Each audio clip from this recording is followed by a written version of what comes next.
Desde criança, fui o bode expiatório da família, sempre culpado enquanto meu irmão era o perfeito.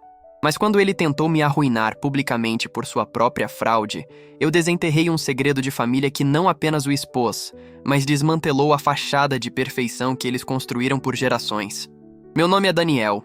E sim, fui o bode expiatório antes mesmo de saber o que a expressão significava. Lembro-me de ter uns 5 anos, e a culpa por ter quebrado o vaso de cristal favorito da minha mãe, que meu irmão Arthur, de 7 anos, derrubou enquanto brincava de pega-pega, caiu sobre mim. Arthur, com sua carinha angelical, apontou o dedo e choramingou. Foi o Dani.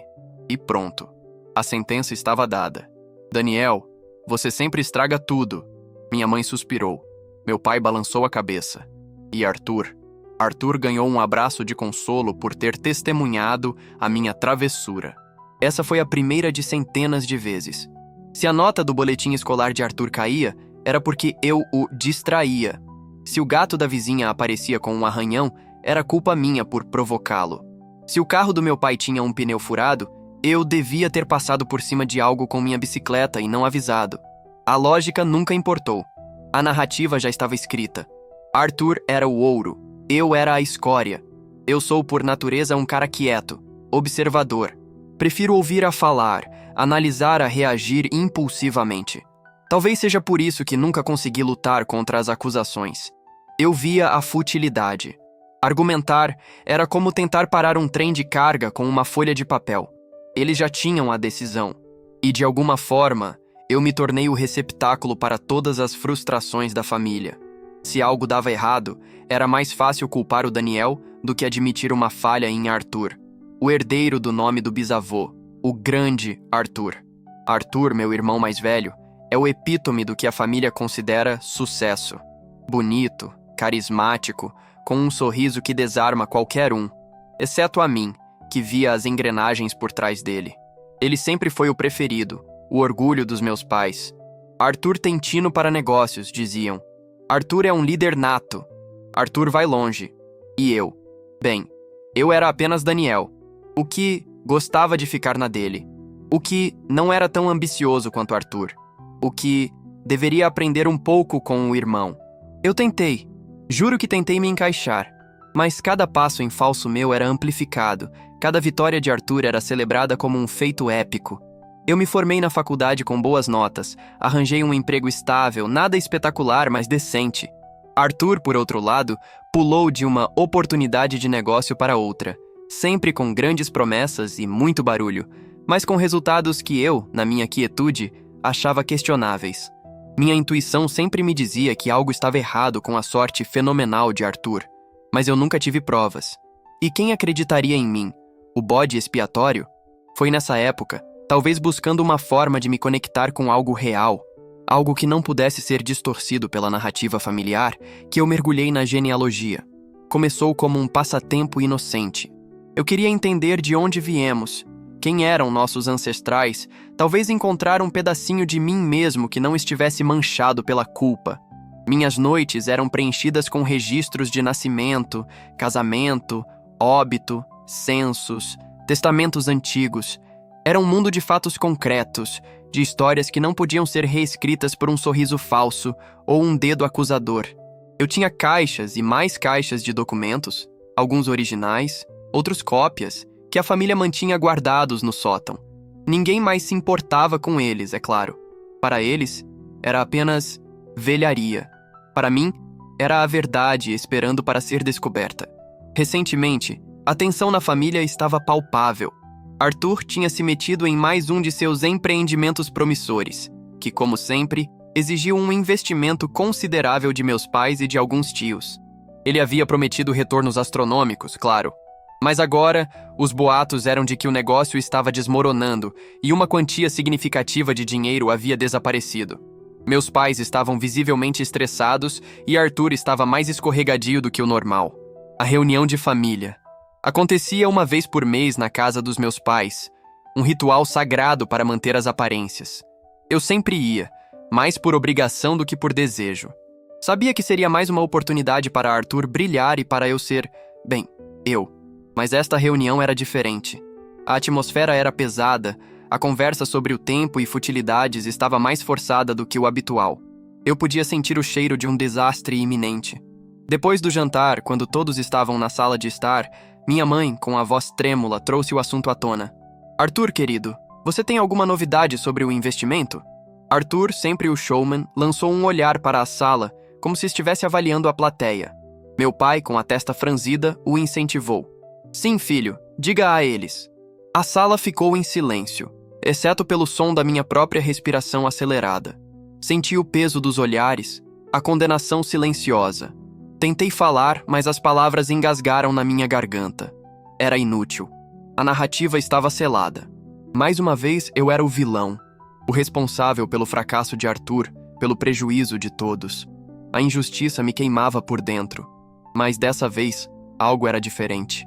A raiva não era apenas amargura, era uma fúria fria e calculista. Eu não podia mudar o passado, mas talvez, apenas talvez, eu pudesse reescrever o futuro. E eu sabia exatamente onde procurar as ferramentas para isso. Na minha velha caixa de documentos de família, onde as verdades mais profundas esperavam para ser desenterradas. Eu não esperei o café ou a sobremesa. Apenas me levantei, minha cadeira arranhando o chão de madeira com um som estridente que ecoou no silêncio pesado.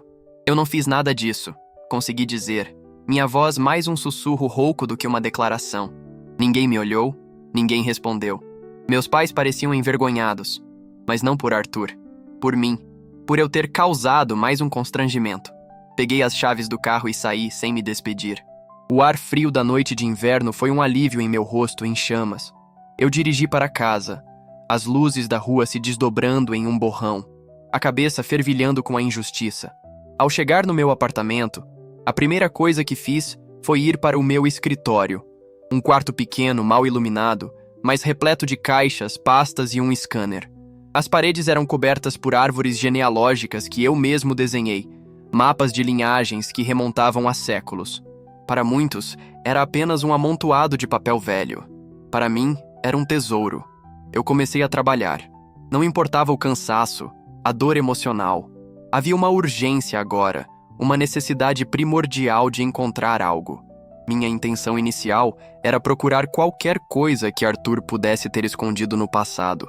Alguma pista sobre seus negócios obscuros. Talvez uma falha de caráter prévia que pudesse ser exposta. Passei horas revirando arquivos digitais e físicos, procurando por menções a investimentos passados, parcerias, qualquer documento que pudesse ligá-lo a fraudes menores ou falhas que ele sempre conseguia varrer para debaixo do tapete. Eu queria provar que ele era o impostor, não eu. Mas à medida que a noite avançava e os ponteiros do relógio pareciam se arrastar, nada de concreto sobre Arthur aparecia. Ele era bom em apagar os próprios rastros, ou pelo menos em deixar a culpa recair sobre outros. Comecei a sentir uma pontada de desespero. Seria essa mais uma batalha perdida? Foi então que meus olhos cansados caíram sobre uma pasta empoeirada, rotulada simplesmente como Arthur Sênior, documentos diversos. Arthur Sênior era o bisavô, o patriarca lendário, o homem de quem meu irmão recebeu o nome e a aura de perfeição.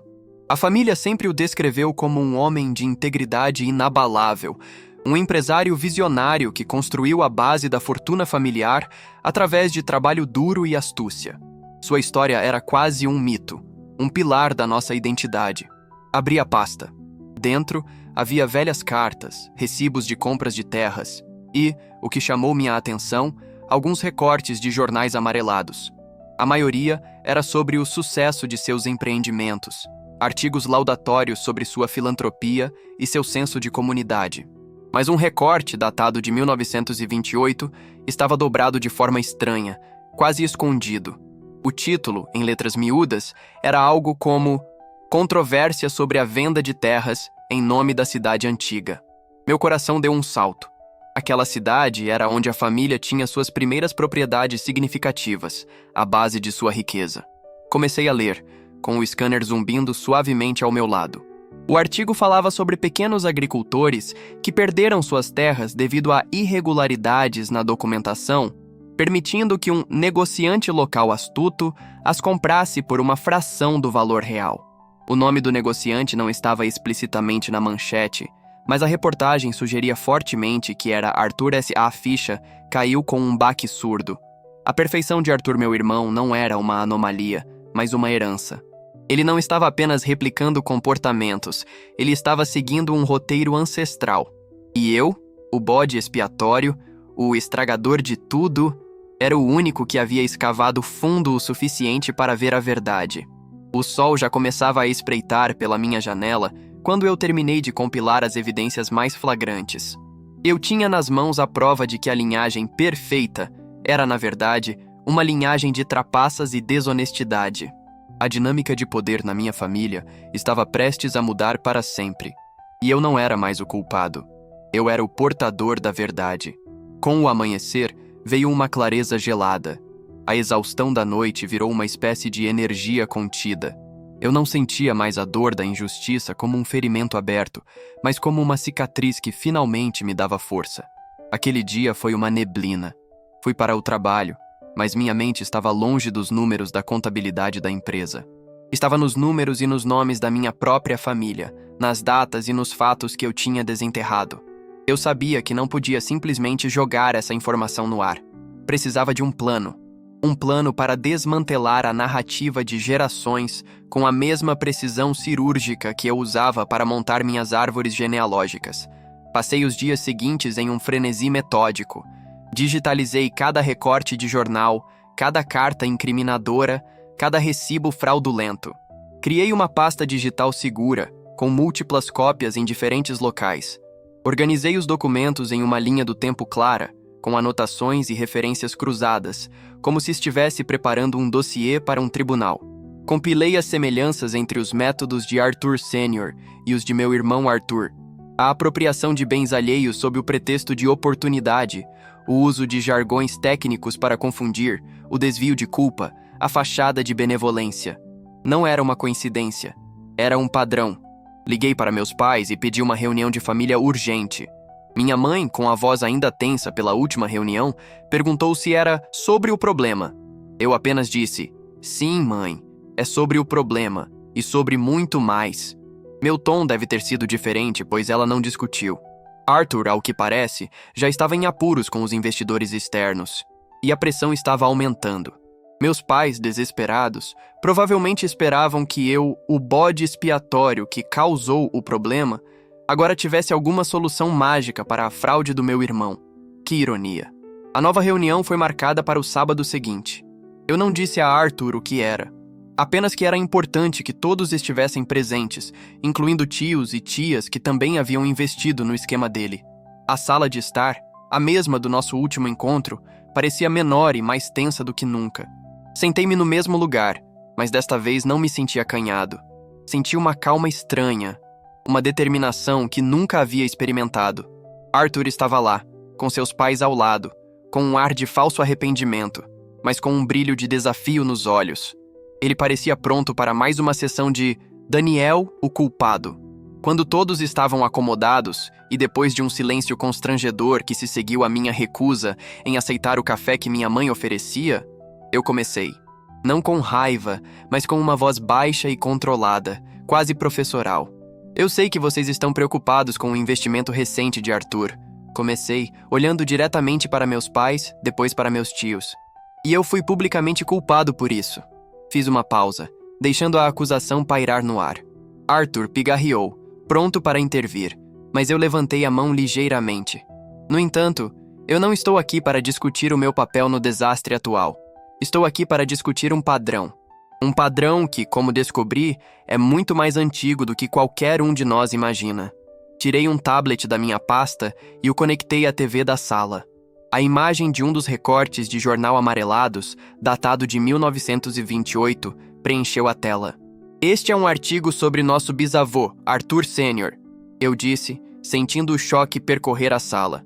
O homem de quem meu irmão leva o nome, o pilar de integridade da nossa família, o visionário que construiu a nossa fortuna. Comecei a apresentar as evidências. Falei sobre os agricultores de nome da cidade antiga, cujas terras foram tomadas por irregularidades. Mostrei as cartas do advogado, as estratégias para contornar a lei, os recibos de pagamentos irrisórios. A cada slide, a cada documento que eu mostrava, O silêncio na sala se aprofundava, tingido de descrença e horror. Meus pais, que no início pareciam confusos, agora estavam pálidos. Meus tios, inicialmente céticos, inclinavam-se para a frente, seus olhos fixos na tela. Arthur Sênior não era um visionário, eu declarei, minha voz ganhando força. Ele era um golpista. Ele usou de fraude e engano para roubar terras de pessoas vulneráveis e construir a fundação da nossa riqueza. A riqueza que todos nós herdamos. Então virei-me para meu irmão. E você, Arthur, está seguindo os passos dele. O mesmo charme, as mesmas promessas vazias, a mesma manipulação, a mesma tentativa de culpar os outros pelos seus próprios esquemas fraudulentos. Polite. Eu projetei lado a lado um trecho do jornal antigo e um e-mail de Arthur prometendo retornos irreais com termos vagos. A única diferença é que ele era mais esperto. Ele sabia apagar os rastros bem o suficiente para que a verdade ficasse enterrada por quase um século. Você, meu caro irmão, é apenas uma versão inferior do nosso ilustre bisavô. O choque na sala era palpável. Minha mãe soluçava baixinho. Meu pai, com os olhos fixos em mim, parecia ter envelhecido 10 anos em minutos. Arthur, meu irmão, que até então estava em choque, finalmente explodiu. Isso é ridículo! Mentiras, falsificações! Você está tentando me incriminar com histórias velhas e empoeiradas porque é um invejoso. Sempre foi o fracassado, o invejoso que não consegue suportar o sucesso dos outros. Ele se levantou, a cadeira caindo para trás com um baque, e avançou na minha direção, o rosto contorcido de fúria. Você não tem o direito de desenterrar essas coisas, de manchar o nome da família. Eu não recuei. Mantive meu olhar firme. O nome da família já estava manchado, Arthur. A diferença é que agora todos nós sabemos. E eu tenho as provas. Eu gesticulei para o tablet. Tudo digitalizado, tudo seguro. Se algo acontecer comigo, as informações serão divulgadas. Minha voz, antes calma, agora carregava um peso inconfundível de autoridade. Meu pai finalmente interveio, segurando Arthur antes que ele pudesse me alcançar. Chega, Arthur! Sente-se! Sua voz estava embargada, mas havia uma nova dureza nela. Ele olhou para mim, os olhos cheios de uma mistura de dor e uma estranha admiração. Daniel, o que é tudo isso? É a verdade, pai, eu disse. A verdade sobre como nossa família perfeita construiu sua fortuna. A verdade sobre o padrão de engano que se repete há gerações. E a verdade sobre quem realmente é o culpado pelos problemas atuais. A sala mergulhou em um silêncio diferente desta vez. Não era mais o silêncio da condenação a mim, mas o silêncio do choque, da revelação. A fachada de perfeição que a família havia mantido por décadas estava em frangalhos, exposta por um monte de papéis velhos e um hobby de genealogia. E eu, o bode expiatório, finalmente estava livre. A dinâmica de poder havia mudado para sempre. O imperador não só estava nu, como também havia sido desmascarado por seus próprios antepassados. 6.545 caracteres. A sala mergulhou em um silêncio diferente desta vez. Não era mais o silêncio da condenação a mim, mas o silêncio do choque, da revelação. A fachada de perfeição que a família havia mantido por décadas estava em frangalhos, exposta por um monte de papéis velhos e um hobby de genealogia. E eu, o bode expiatório, finalmente estava livre. A dinâmica de poder havia mudado para sempre. O imperador não só estava nu, como também havia sido desmascarado por seus próprios antepassados. O silêncio parecia se estender por uma eternidade, pesado e denso. Meus tios e tias, cujos rostos haviam passado da curiosidade ao ceticismo e, finalmente, ao pavor, agora olhavam para Arthur com uma mistura de repulsa e traição. Minha mãe, que soluçava, não conseguia levantar o olhar. Meu pai, que ainda segurava Arthur pelo braço, parecia um homem que acabara de ter seu mundo virado de cabeça para baixo. A imagem do grande Arthur, o bisavô intocável, havia sido pulverizada em segundos, e com ela, a base moral que eles acreditavam sustentar nossa família. Arthur, por sua vez, estava branco como um fantasma. Sua fúria inicial deu lugar a um pânico frio. Ele tentou falar, gaguejando algo sobre calúnias e interpretações erradas, mas sua voz falhou. A confiança que ele exibia tão facilmente se desfez diante da verdade inegável. Os documentos na tela, as datas, os nomes, a correspondência do advogado, tudo era irrefutável. Foi meu tio Carlos, o mais pragmático da família, quem quebrou o silêncio. Daniel, ele disse, sua voz tensa. Você tem certeza de tudo isso? Isso é uma acusação grave. Ele não estava duvidando da minha prova, mas da própria realidade que ela apresentava. Cada palavra está documentada, tio, respondi. Minha voz ainda calma, mas agora com uma firmeza inabalável. Eu passei noites verificando cada detalhe. O padrão é claro. As terras que hoje formam a base da nossa fortuna foram adquiridas através de meios fraudulentos. O bisavô Arthur Sênior não era um gênio dos negócios. Ele era um criminoso que se aproveitou dos vulneráveis. Minha tia Sofia, a irmã da minha mãe, que sempre foi a mais próxima de Arthur, parecia em choque. Mas o Arthur Sênior sempre foi tão respeitado, tão generoso com a comunidade. Eu projetei outro slide. Ele era generoso com a comunidade depois de ter enriquecido às custas dela. É uma tática comum para limpar a imagem. Encontrei registros de doações significativas feitas para igrejas e orfanatos na mesma época em que ele estava finalizando essas aquisições de terras questionáveis. Uma cortina de fumaça para disfarçar a origem da fortuna. O olhar de meu pai se fixou em Arthur. Filho, você sabia disso?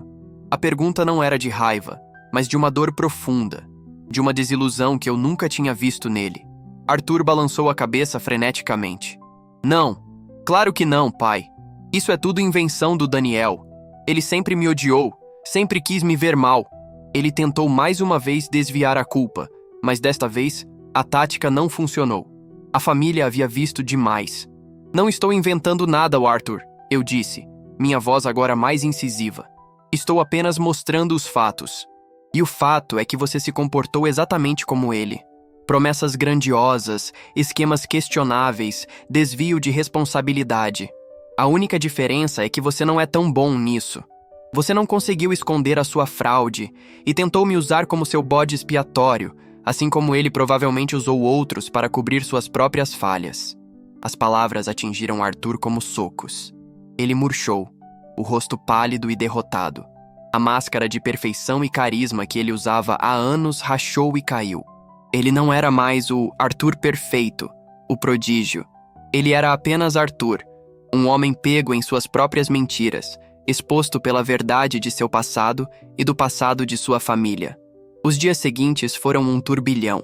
A família estava em choque. Meus pais, especialmente, tiveram dificuldade em processar a informação. A figura de seu avô, um herói familiar, desmoronou, e com ela, a imagem de seu filho mais velho, o perfeito. Houve discussões acaloradas, choros e, eventualmente, uma aceitação relutante da verdade. Arthur foi confrontado pelos tios e tias que haviam investido, com as provas que eu havia desenterrado sobre o padrão de fraude da linhagem e com a ameaça implícita de que eu poderia tornar tudo público, algo que eu nunca faria sem um motivo muito forte, mas que a família temia. Arthur foi forçado a confessar. Ele admitiu que o investimento era, na verdade, um esquema Ponzi em colapso e que ele havia desviado grande parte do dinheiro para sustentar seu estilo de vida extravagante e cobrir dívidas de outros empreendimentos fracassados. A perda financeira era substancial, afetando não apenas meus pais, mas também vários tios e primos. Minha posição na família mudou drasticamente. De repente, eu não era mais o distraído ou o invejo. Eu era o Daniel, o observador, o meticuloso, o que tinha a verdade nas mãos. As acusações cessaram. Os olhares de desprezo se transformaram em olhares de respeito, de gratidão hesitante e, em alguns casos, de um certo temor. As pessoas começaram a me procurar para pedir conselhos, para entender as ramificações legais do que Arthur havia feito, para saber o que fazer com a fortuna tainted da família. Essa última parte foi a mais difícil. A revelação de que a riqueza da família foi construída sobre fraude lançou uma sombra moral sobre tudo. Meus pais, especialmente, se sentiam arrasados. A herança deles, o que eles haviam passado para nós, agora parecia suja. Havia longas e dolorosas discussões sobre o que fazer. Alguns membros da família queriam ignorar a verdade e seguir em frente. Outros, liderados pelos tios que haviam perdido dinheiro, queriam encontrar uma forma de reparar o passado. Talvez doando uma parte da fortuna ou reavaliando as propriedades. Eu, por outro lado, sentia uma estranha mistura de alívio e melancolia. A justiça, para mim, O bode expiatório havia sido feita. Minha reputação havia sido restaurada, e a verdade sobre Arthur, tanto o meu irmão quanto o bisavô, estava à mostra. Mas essa vitória veio com um custo. A destruição de uma imagem familiar que, por mais falsa que fosse, era o que os unia. A família estava fragmentada, suas bases abaladas. Arthur, meu irmão, foi forçado a vender quase tudo o que tinha para tentar cobrir uma parte das dívidas. Ele perdeu o carro de luxo, a casa, o estilo de vida. A aura de perfeito se evaporou, substituída pela vergonha e pelo desprezo. Ele nunca mais foi o mesmo na família. A maioria o evitou, e meus pais, embora ainda o amassem à sua maneira, não conseguiam mais olhá-lo da mesma forma. A confiança estava quebrada. Quanto a mim, eu não queria ver Arthur totalmente destruído, mas também não sentia pena. A responsabilidade por suas ações era dele. Eu apenas revelei a verdade. Eu sugeri à família que, como primeiro passo, eles deveriam consultar advogados para entender as implicações do que o bisavô havia feito e como poderiam talvez tentar fazer alguma forma de reparação. A discussão sobre o legado da família ainda está em andamento e é um caminho longo e doloroso. Minha relação com meus pais mudou profundamente. Eles me pediram desculpas, não explicitamente por todas as vezes que me culparam injustamente, mas pela dor que Arthur causou e por não terem visto a verdade. Eu aceitei, sabendo que algumas feridas levam tempo para cicatrizar. Eu os perdoei, em meu coração, por me verem como o problema, porque agora eles viam a verdade. E essa verdade, desenterrada por um hobby de genealogia e por um bode expiatório cansado de ser culpado, mudou tudo. Eu não era mais o estragador de tudo. Eu era o revelador. E essa era uma dinâmica que ninguém na nossa família jamais poderia reverter. 7.528 caracteres. A sala mergulhou em um silêncio diferente desta vez. Não era mais o silêncio da condenação a mim, mas o silêncio do choque, da revelação. A fachada de perfeição que a família havia mantido por décadas estava em frangalhos, exposta por um monte de papéis velhos e um hobby de genealogia. E eu, o bode expiatório, finalmente estava livre. A dinâmica de poder havia mudado para sempre.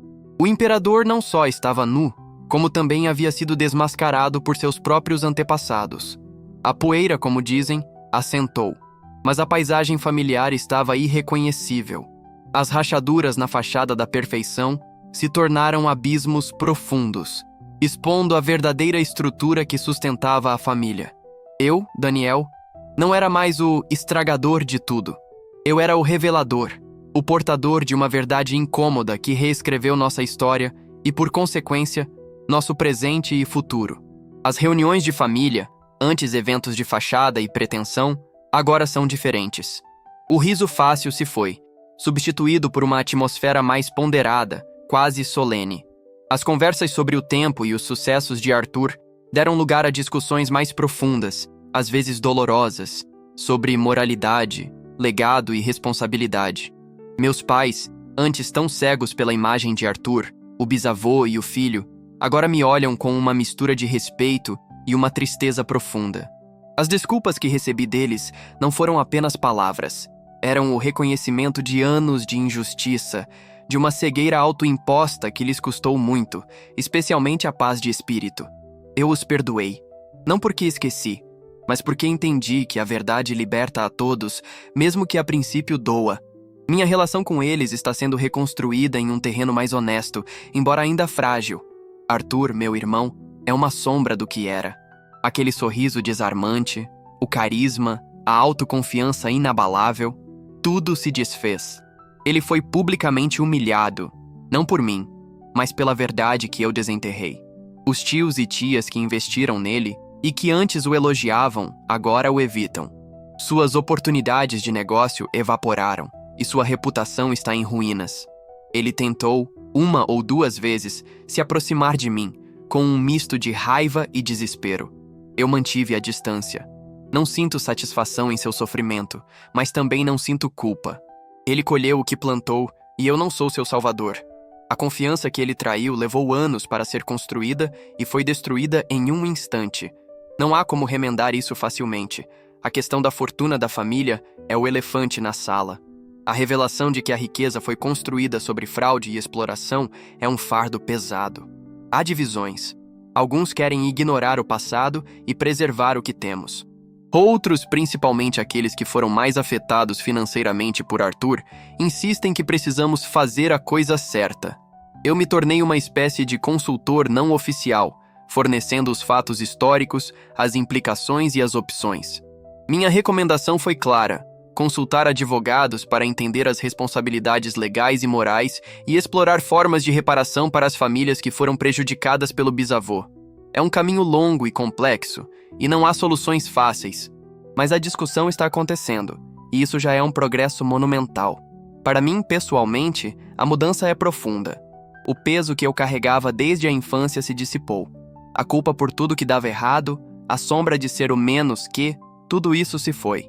Eu me sinto mais leve, mais autêntico. Meu hobby de genealogia, antes uma fuga, se tornou uma ferramenta de verdade e justiça. Eu sou valorizado por minha meticulosidade, minha paciência, minha capacidade de ver o que outros ignoravam. Não sou mais o bode expiatório, sou o Daniel, o homem que desenterrou a verdade. A família talvez nunca mais seja a perfeita família que se esforçava para parecer. E, sinceramente, talvez seja para o melhor. A autenticidade, por mais dolorosa que seja, é um alicerce muito mais sólido do que qualquer fachada. A riqueza material pode estar manchada, mas a chance de construir um novo legado, baseado na honestidade e na reparação, é um tipo de riqueza que nunca tivemos antes.